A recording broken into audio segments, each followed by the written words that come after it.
स्वागत है आप सभी का शिक्षा समीक्षा यूट्यूब चैनल पर। आज हम शुरू करेंगे प्राकृतिक संसाधन के बारे में। ईवीएस का एक महत्वपूर्ण चैप्टर है। आइए देखते हैं पहले संसाधन हम किसको कहते हैं। संसाधन हमारे आसपास स्थित हर वह वस्तु जिसका प्रयोग हम अपनी विभिन्न आवश्यकताओं को पूरा करने के लिए करते हैं संसाधन कहलाती हैं। उदाहरण के लिए जब हमें प्यास लगती है तो हम पानी पीकर अपनी प्यास बुझाते हैं। पानी या जल एक संसाधन है जिसका उपयोग हम अपनी प्यास बुझाने के साथ साथ नहाने, कपड़ा धोने, सिंचाई आदि कार्यों के लिए भी करते हैं। पेड़ पौधे, वनस्पतियाँ भी एक संसाधन हैं जो हमारी विभिन्न आवश्यकताओं जैसे भोजन, आवास, कपड़ा आदि को पूरा करती हैं। इसी तरह भूमि हमें कृषि हेतु उपजाऊ मिट्टी प्रदान करती है तथा तेल, कोयला और गैस यातायात और उद्योगों में ईंधन के रूप में प्रयोग किए जाते हैं। जो वस्तुएं हमें प्रकृति से प्राप्त होती है तथा जिनमें हम किसी प्रकार का परिवर्तन नहीं कर सकते, प्राकृतिक संसाधन कहलाती हैं। प्रकृति के द्वारा यह जैसे उत्पन्न होती हैं उनका हम उसी रूप में प्रयोग करते हैं जैसे हवा, जल, सौर ऊर्जा, मिट्टी आदि। ऐसे संसाधन जिनको बनाने में मनुष्य का कोई योगदान नहीं होता, अर्थात ये संसाधन हमें प्रकृति के द्वारा निःशुल्क प्राप्त होते हैं, प्राकृतिक संसाधन कहलाते हैं। प्राकृतिक संसाधन से आपका आशय क्लियर हो गया होगा कि हमें प्रकृति प्रदत्त द्वारा जो चीज़ें प्राप्त होती हैं प्राकृतिक संसाधन के अंतर्गत आती हैं। मनुष्य की प्रगति, विकास तथा अस्तित्व प्राकृतिक संसाधनों पर ही निर्भर करता है। प्राकृतिक पर्यावरण के अंतर्गत उपलब्ध संसाधनों जैसे हवा, मिट्टी, सौर ऊर्जा, पेड़ पौधे आदि का उपयोग करके हम अपनी विभिन्न आवश्यकताओं को पूरा करते हैं। हम अपने दैनिक जीवन में अनेक प्राकृतिक संसाधनों का प्रयोग करते हैं।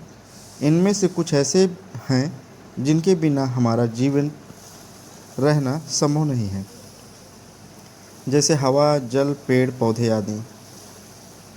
इसके अलावा कुछ प्राकृतिक संसाधन ऐसे हैं जो हमारे जीवन को आसान और सुखमय बनाने में हमारी सहायता करते हैं, जैसे खनिज पदार्थ, पेट्रोल, डीजल, कोयला आदि।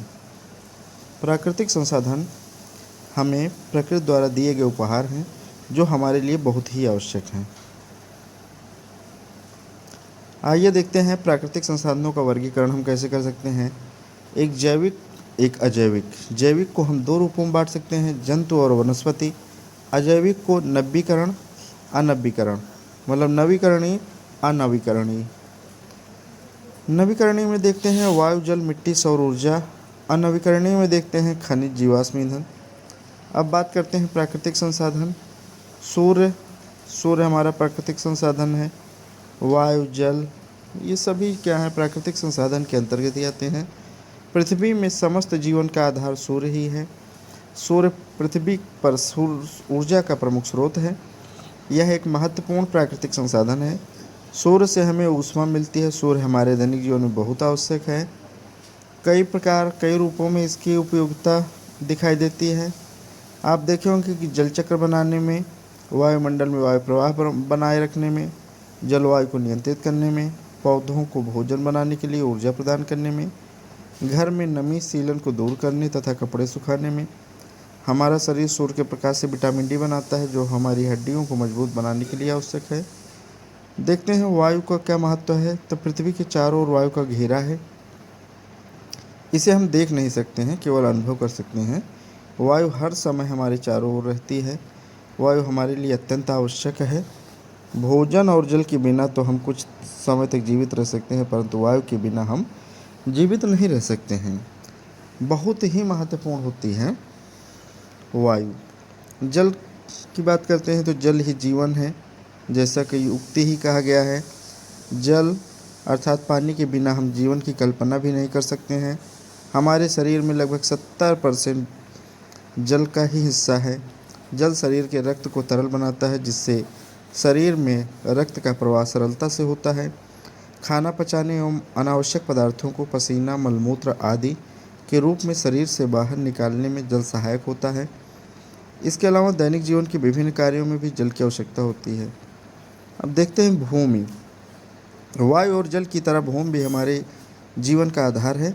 भूमि ही है जो हमें फल, अन्न, सब्जियां, औषधियां, इमारती लकड़ियां प्रदान करने वाले पौधे और वृक्षों को जीवन का आधार देती है।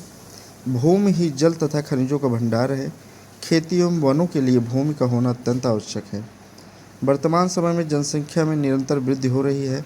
बढ़ती जनसंख्या की आवश्यकताओं को पूरा करने के लिए कृषि तथा उद्योग धंधों का प्रभाव दिन प्रतिदिन बढ़ रहा है, जो हमारे प्राकृतिक संसाधनों को प्रभावित कर रहा है।